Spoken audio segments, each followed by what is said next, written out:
And that is to get home to see our families.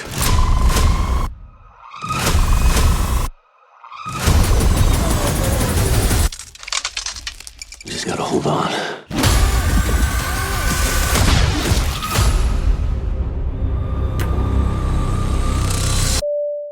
Diving in, Renny, I love Deep Blue Sea. That movie is just like a core fixture of my childhood. How have making shark movies changed in the 27 years since that release compared to Deepwater? It's funny. It's also my childhood favorite because I was actually a child when I made it. But obviously, technology always develops and changes, and we spent over $10 million on mechanical sharks on that movie, and didn't make the same mistake with this one. Obviously, digital technology has developed a lot, and so on. But the basic thing that never changes is it's either in the script or it's not, and it's the story and it's the characters. And I like doing things kind of old school way. I think that the audience can tell the difference when things seem weightless and gravity has no meaning, and you use digi-doubles flying through the air. So in deep water, the people are real. The plane falls apart for real. The people are pulled out of the plane for real.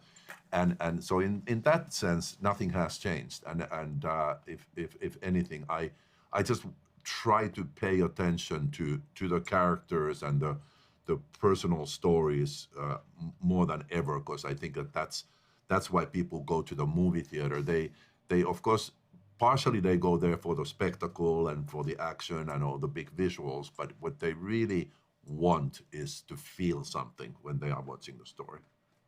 Yeah, you definitely feel that with the ensemble of characters in this film.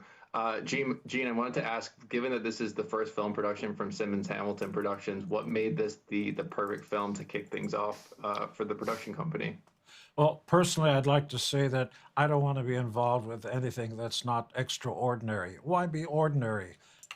You know, most people just say, you know, it's the usual kind of. I don't want to be usual. I'm loud.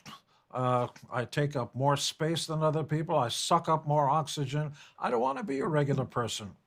And I think that's the difference between alpha males, people with dreams, people with fire in their belly, people with, passion. And that's what makes amazing directors. Now, by the way, you have to have the talent and all this kind of stuff. So I could never do in my wildest dreams what this man does, but I can be associated with it.